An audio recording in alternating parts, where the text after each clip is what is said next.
When she finally heard someone moving toward her, she just tried to yell that she wanted out.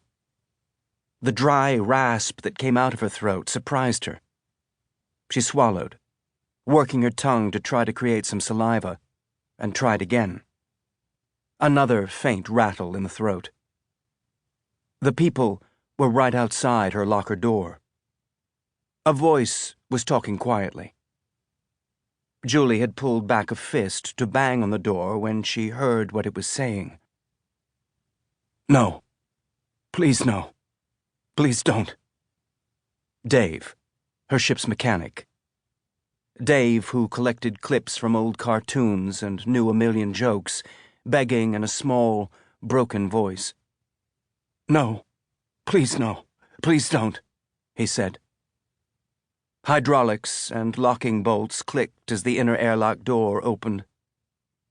A meaty thud as something was thrown inside. Another click as the airlock closed. A hiss of evacuating air. When the airlock cycle had finished, the people outside her door walked away. She didn't bang to get their attention. They'd scrubbed the ship. Detainment by the interplanet navies was a bad scenario, but they'd all trained on how to deal with it. Sensitive OPA data was scrubbed and overwritten with innocuous-looking logs with false timestamps. Anything too sensitive to trust to a computer, the captain destroyed. When the attackers came aboard, they could play innocent. It hadn't mattered. There weren't the questions about cargo or permits. The invaders had come in like they owned the place, and Captain Darren had rolled over like a dog.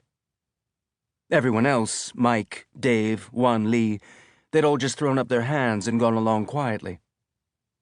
The pirates or slavers or whatever they were had dragged them off the little transport ship that had been their home and down a docking tube without even minimal environment suits.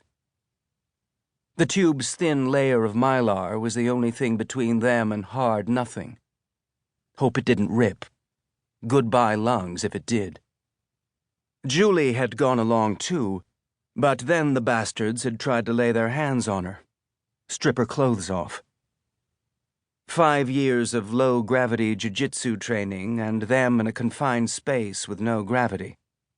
She'd done a lot of damage. She'd almost started to think she might win when, from nowhere, a gauntleted fist smashed into her face. Things got fuzzy after that. Then the locker and shoot her if she makes a noise.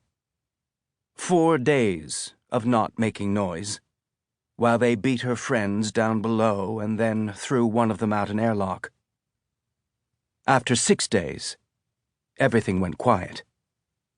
Shifting between bouts of consciousness and fragmented dreams, she was only vaguely aware as the sounds of walking, talking, and pressure doors, and the subsonic rumble of the reactor and the drive faded away a little at a time. When the drive stopped, so did gravity.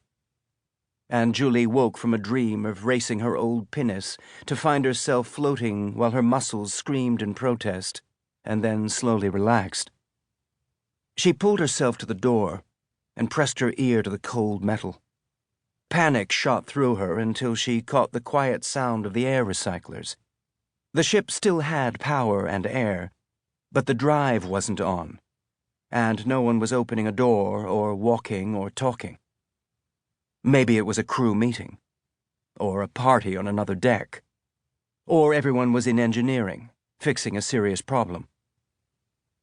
She spent a day listening and waiting. By day 7, her last sip of water was gone.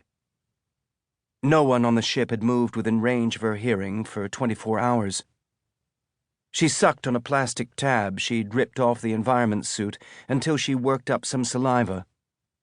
Then she started yelling. She yelled herself hoarse. No one came. By day 8, she was ready to be shot. She'd been out of water for 2 days, and her waste bag had been full for 4.